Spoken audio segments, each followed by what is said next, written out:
What's up YouTube? It's me Mad38 and I thought I'd make a quick gold guide today. How to get rich in World of Warcraft. No, it's not like that, but we're going to be applying base market theory and strategy to the game to understand how the game trades. And off the back of that, you will understand how to make very strategic choices which cumulatively will increase the amount of gold you do. With certain strategies you can take in place, you will earn hundreds of thousands of gold with literally not even moving. And this is effectively playing the auction house in the most base way possible. So, first of all, what not to do. This is the base rules I'm going to outline. Don't ever chase gold. Don't ever chase money. That is just a number. That figure can go up and down. If I repair or change my character's transmog, I've got to spend 1,000 gold. So never focus on the actual gold you've got. Second thing, understand how you are earning this gold and apply yourself. Use yourself as the guinea pig. Ask yourself constantly questions. And again, this is a base concept of sort of trading, ask yourself what is going on, why people are buying certain things, and what the theory is behind that. Thirdly, don't follow trends. Don't follow what every single other person is doing, because the likelihood is you are the last person on that wave. And always treat yourself, if you discover, like even from watching this video, and if people take on my tips and understand the strategy which I'm sort of implementing, what's going to happen is potentially a recursive effect. But the worst scenario of this sort of thing is what I call like sort of oil refineries. Like in the 1800s in America, you basically had oil refineries set up all over America by like any, Bob's your uncle and whatever. They hear there's some oil, they all start drilling, they build this really terrible refinery. That's basically what gold farming is. You go to one spot with every single other person and you're all in competition against each other to sell as much of that commodity as possible. The case in point, for example, is a skeletal longsword. So this item used to be worth about 9 million gold.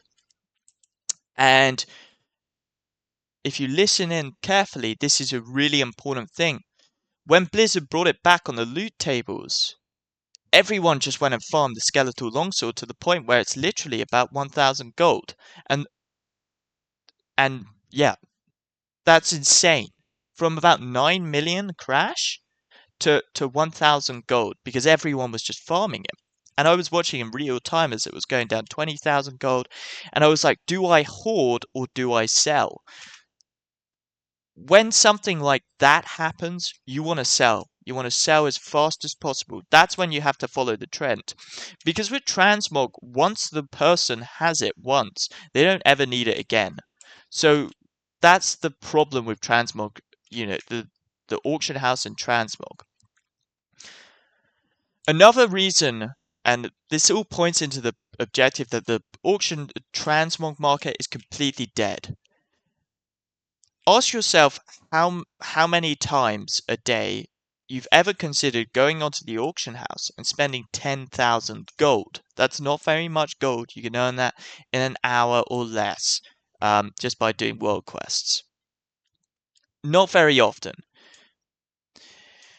There are so many different ways to earn transmog, like mythic, dungeons, raids, PvP, and your character looks cool if you get 12 marks of honor and buy last PvP set.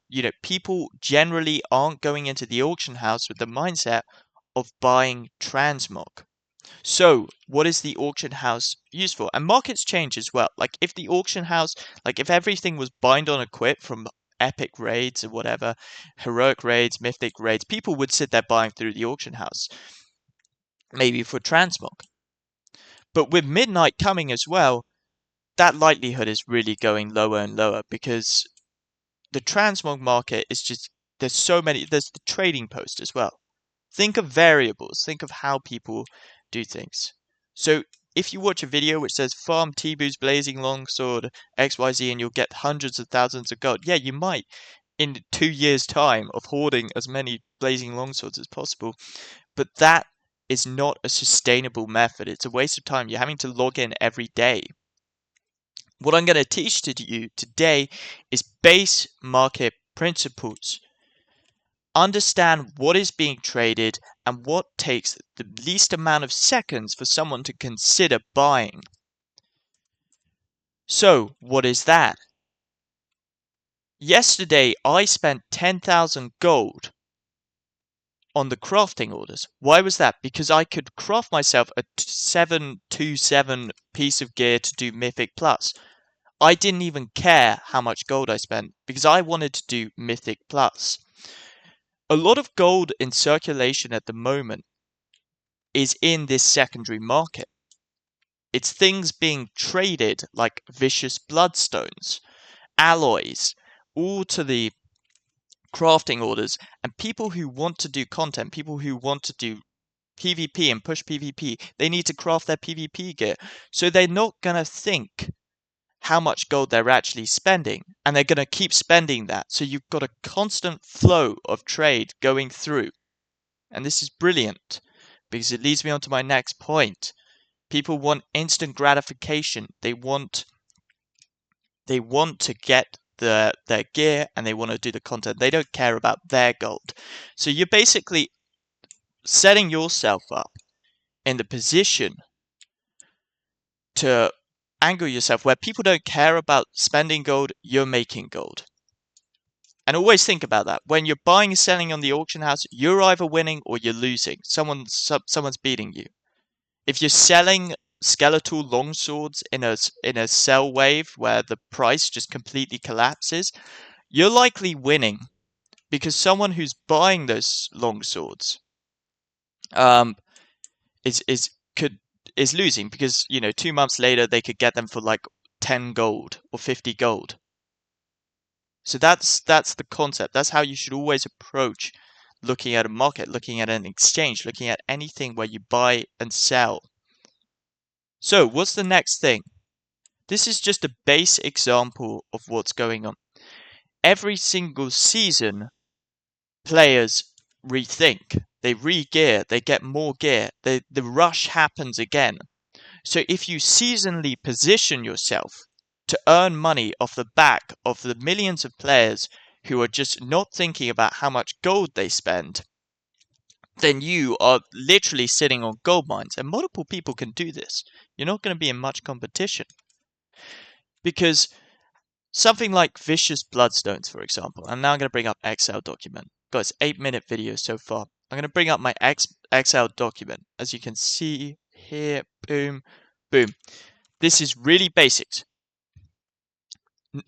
During like season peaks, I can remember selling vicious bloodstones for about 9 to 10,000 each. We go to the market now, we go to the auction house, and they are trading at 1,000.